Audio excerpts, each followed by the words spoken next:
Well, greetings and welcome, ladies and gentlemen. I'm Karl. Welcome to another episode of Karl's Spirits. And tonight, we are looking at Evan Williams' Single Barrel Vintage. This is the 2012 edition. So, we're going to talk a little bit about this Evan Williams Single Barrel tonight. And first off, as you know, as I do a lot of these, all of these, I kick off with a little history of the brand. I've talked about Evan Williams previously, so I'm going to keep it incredibly short tonight. Evan Williams was a Welsh immigrant. That's right, he's from Wales. Not Scotland, not Ireland, not England, Wales. He arrived in Kentucky sometime in the late 1700s. The dates vary. The historical accuracy is questionable. We're going late 1700s, 1780 to 1787, somewhere in that neighborhood. And he began to distill his spirits in Louisville, Kentucky. The brand Evan Williams, however, dates from 1957. In 1957, Heaven Hill Distillery introduces the Evan Williams brand. And they have a couple of versions of that. However, before I tell you about those different versions, I want you to be aware that in Heaven Hill, their master distiller since 1935 has been a member of the Beam family. Take that for what that's worth. Okay, on to the expressions. There's a black label, which is by far their best-selling version. It is very inexpensive, and it's very common on that lower bottom shelf you will find in your liquor store. There is a green label that you will find occasionally. More importantly, there's a white label bottled in bond version, which I reviewed way back in episode 45. Go back and check out episode 45, see what I'm talking about Evan Williams bottled in bond white label. It's a steal of a bourbon at under $20. Now, the expression tonight is a single barrel bourbon, and it is vintage dated. Now, single barrel bourbon means exactly what it sounds like. It is the product of one 52 or 53 gallon barrel of bourbon. So you can get variations in taste depending on which bottle you grab off the shelf. If, for example, this comes from barrel 840, if you pick up barrel 722, even though it's the same year, it might have a slightly different flavor. And so the label tells us, there's a nice little sticker right here on the top, part of the label, the date that it was barreled, and you can see it is 2012. On the back, we get some more details. This is going to be barreled on January the 17th of 2012. It is barrel 840, and it was bottled on April 30th of 2020. So this is an 8-year and 3-month-old bottle of bourbon, and it comes in at 86.6 proof. I said that correctly, 86.6 proof. It is a low proof bourbon. And so kind of interesting to see how we're going to get taste on this. As I pour this, a little bit about the mash bill itself. This is the pretty standard Heaven Hill mash bill. 78% corn, so it's fairly high on the corn. 12% rye, so not a lot of spice on this. And 10% malted barley. So in the glass, it is a light copper. It is a light copper. I would almost call that light amber, to be honest.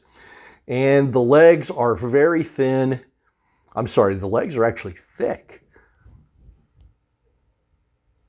It helps to have glasses on, which I don't have. The legs are thick and they are very, very sticky.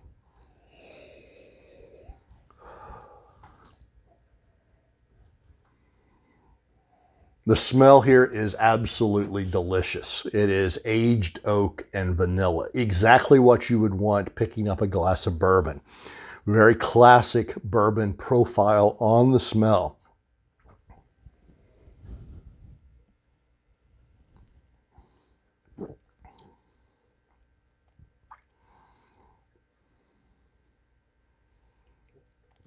So it has a medium mouthfeel. It is not too thin.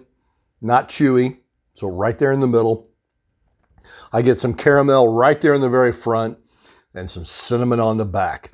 So to me, this is a very classic bourbon profile taste. As well as smell, we're getting that bourbon profile taste that we always think of when we think of a classic bourbon. This is really hitting that mark. Finish.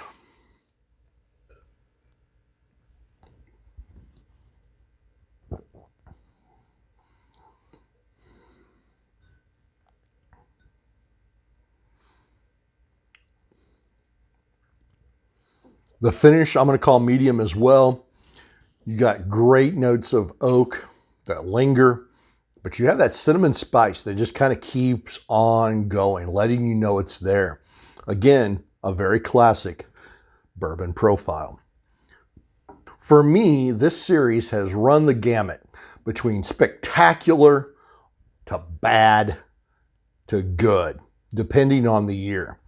The first bottle of Evan Williams single barrel that I ever purchased was the 2004 vintage, and it was released in 2014, making it a 10-year-old bourbon. And guys, it was absolutely fantastic. It was wonderful. And some friends and I, we burned through, I would say, several cases of this at one of our favorite places. We constantly went with the Evan Williams single barrel 2004 vintage. The 2005 was released the next year, and it was right on par. It wasn't quite as good. It had lost its fantastic edge, but it was a good drinking bourbon. And then 2006, and it was disappointing. At least to me, it was disappointing. And over the years, I've tried several different vintages, but I had never purchased another bottle since. I just haven't found that flavor profile to be back where I really enjoy it. With this release, I think Evan Williams is back on track to being a great bourbon for the price. By the way, speaking of price, I haven't mentioned that yet. Guys, this is a sub $30 bottle. Under $30, guys, for a single barrel bourbon. Think about that. That's pretty impressive. 8 years old, single barrel, $30.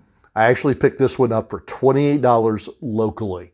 That's $28 locally. And to give Heaven Hill credit, if I remember right, way back, I think I paid $26 or $27 about 8 years ago for that 04 vintage. So I really thank Heaven Hill for sticking to their price schedule and not trying to stick it to us, the consumer, on this great pour. Now, I really think this bourbon offers some surprising flavors. It's a rich flavor. Those flavors I described to you, they are very rich. They're right there. Now, there aren't many of them, but they are very rich in their profile and their presentation. And despite its low proof, I think you're getting a really great bang for your buck here. This doesn't happen often. And for the price, I think you need this bottle on your shelf, my opinion. How am I going to rate this? I'm going with 4 Karl stars. Why am I not giving it any higher? I think it still has a little bit further to go. I think every year they've gotten progressively better from that very disappointing 06 year. I think they're getting better and better and better. And I think it's only going to continue in that vein. So ladies and gentlemen, I leave you with Evan Williams Single Barrel. I leave you with my customary peace and happy pours.